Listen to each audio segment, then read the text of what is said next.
video we are gonna talk about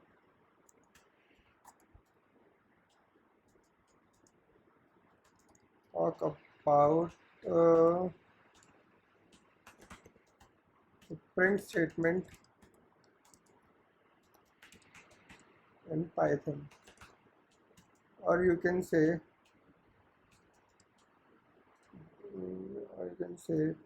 basic syntax of Python. So let's start. So for writing the basic Python code, the simplest program we can have is the hello world program, right? So let's start with it. Print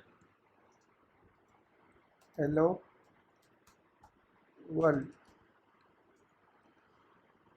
When we execute it, we can see this output we are getting hello world. So this is the basic syntax in Python. We are not required to put the semicolon after the print statement because Python doesn't require the semicolon. Okay, so this is the simplest Python statement we can write. Okay, so that's all in this video. Stay tuned for the next videos coming up.